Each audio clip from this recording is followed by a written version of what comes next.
Oke, halo guys, assalamualaikum warahmatullahi wabarakatuh.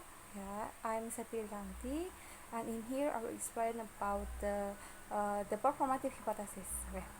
One way to think about the speech acts being performed via utterances is to assume that underlying every utterance there is a clause containing a performative verb, which makes the illocutionary force explicit, and this is known as the performative hypothesis. In here, there are example I, her, be, you, gitu. So in this clause, the subject must be first person singular, that is I, followed by the adverb her be, indicating that the utterance counts as an action by being uttered. And there is also performative verb in the present tense, and an indirect object in second person, that is you.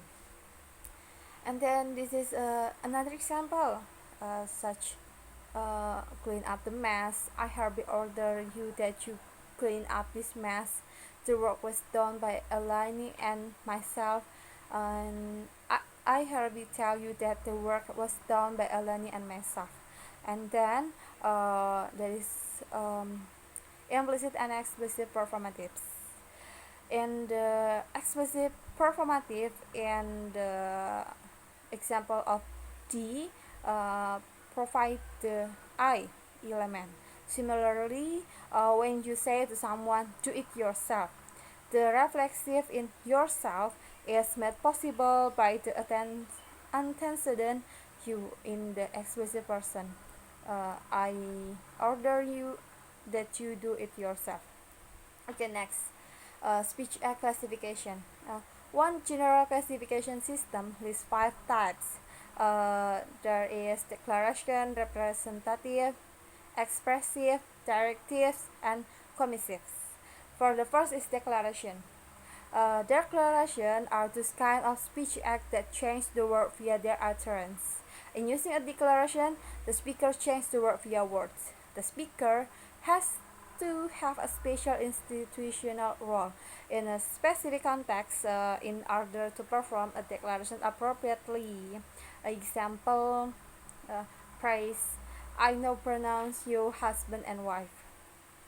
And then representatives are those kind of speech act that state what the speaker believes to be case or not.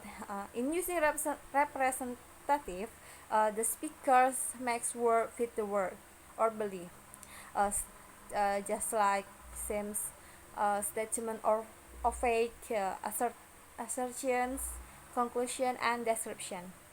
And an example, it was a warm sunny day.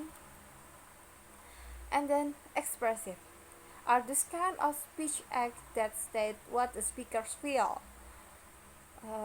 They express psychological stage and can be stage of pleasure, pain, likes, dislike, joy, or sorrow. And in using expressive, the speakers makes words fit the word or feeling. And then directives are this kind of speech act that speakers use to get someone else to do something. They express what the speakers want, their command, order, request, and suggestion. In here, the speakers attempts to make the word fit the words. And then omissives are this kind of speech acts that speakers use to commit themselves to come future action. They express what the speaker intends. They are premises, threats, refusal, and pledges.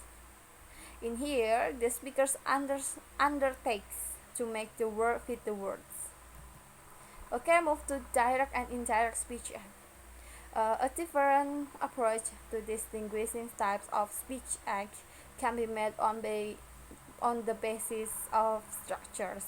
A fairly simple structural distinction between 3 general types of speech act is provided in English by the 3 basic sentences types. There is an easily recognized relationship between the 3 structural forms. There are declarative, interrogative, and imperative. And the general communicative function that there are statement, question, comment, or request. And whenever sorry and then whenever there is a direct relationship between a structure and a function, we have a direct speech act. And then whenever there is an indirect relationship between a structure and a function, we have an indirect speech act. Thus, a declarative used to make a statement is a direct speech act, but a declarative used to make a request is an indirect speech act. So in here there is example, and it's cool outside. That is a declarative. I heard it tell you about the weather. That is statement. And then I heard a request of you that you close the door. That is request. So indirect speech acts are generally associated with greater politeness in English than direct speech act. And then we move to speech event. We can look at the set of utterances produced in this kind of situation as a speech event. A speech event is an activity in which participants interact via language in some conventional way to arrive at some outcomes. It may include an obvious or speech act, such as "I don't really like this." This is a speech event of complaining, but it will also include other utterances leading up to subsequently reacting to that central action. In most cases, request is not made by means of a single speech act suddenly uttered. So, the analysis of speech event is clearly another way of studying how more gets communicated than is said. Okay, guys, I think that's all for me. Thank you for your attention. Thanks for your watching. Wassalamualaikum warahmatullahi wabarakatuh.